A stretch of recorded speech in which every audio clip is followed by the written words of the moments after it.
Welcome to F260, week 31, Luke chapter 2, entitled, In the Spirit and Not the Letter, Romans 2:29. Highlight verse is Luke 2:21.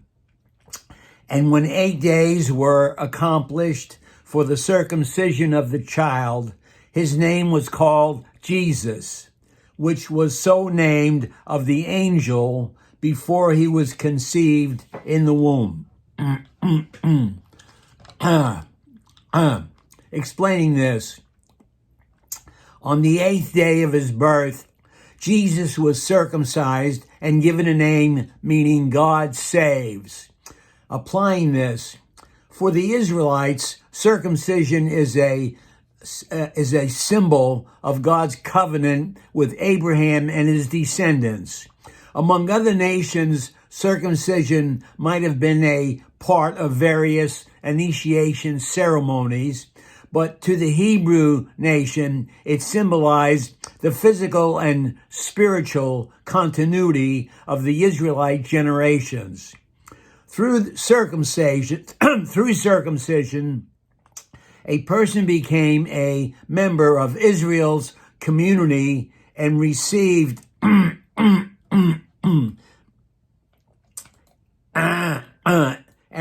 the right to participate in public worship.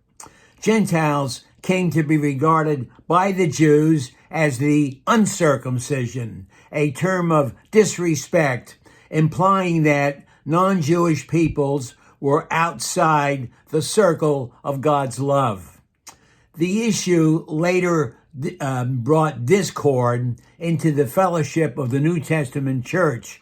Controversy over circumcision divided the early church, which included believers from both Jewish and Gentile backgrounds. Gentile believers regarded their Jewish brethren as eccentric because of their dietary laws, Sabbath rules, and circumcision practices. Jewish believers tended to view their uncircumcised Gentile brothers as unenlightened and disobedient to the law of Moses.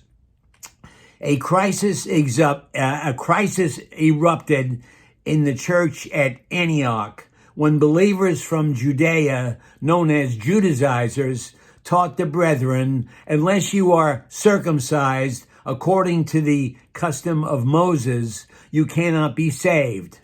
In effect, the Judaizers insisted that a believer from a non-Jewish background, that is, a Gentile, must first become a Jew ceremonially by being circumcised before he could be admitted to the Christian brotherhood. A council of apostles and elders was convened in Jerusalem to resolve the issue.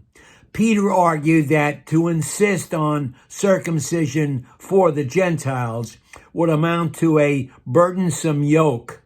This was the decision handed down by the council, and the church broke away from the binding legalism of Judaism. In his letter to the Romans, Paul wrote that Abraham, the father of circumcision, was saved by faith rather than by circumcision. Much of this information obtained from Erdman's Bible Dictionary and Knowles Bible Guide. My response: Paul sums it up succinctly in Romans 2:29 when he said, "He is a Jew, which is one inwardly, and circumcision is that of the heart, in the spirit and not of the letter, whose praise is not of men, but of God." Amen. God bless.